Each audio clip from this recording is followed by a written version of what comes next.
Bayangkan Pak Bu, memotong kuku saja ditetapkan hari Senin, Kamis, Jumat. Potong kuku itu hari Senin, Kamis, Jumat. Kalau tidak mau miskin, hari Kamis sore. Kalau tidak mau kena penyakit, hari Senin. Kalau mau selamat, dimudahkan kehidupan, hari Jumat. Tidak diganggu jin. Siapa yang potong kuku hari Selasa, maka lihat akan kena penyakit kulit.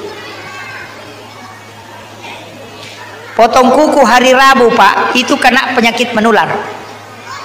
Mudah kena penyakit menular itu. Potong kuku hari Sabtu, itu tidak akan pernah dimudahkan rezekinya. Makanya kalau mau potong kuku yang paling bagus Kamis sore atau hari Jumat. Baru kalau mau potong kuku ajenne kijolo, atau mandi dulu baru berwudu sempurna baru potong kuku, supaya kuku yang terlepas dari diri kita itu tidak pernah berhenti berzikir hingga dia hancur.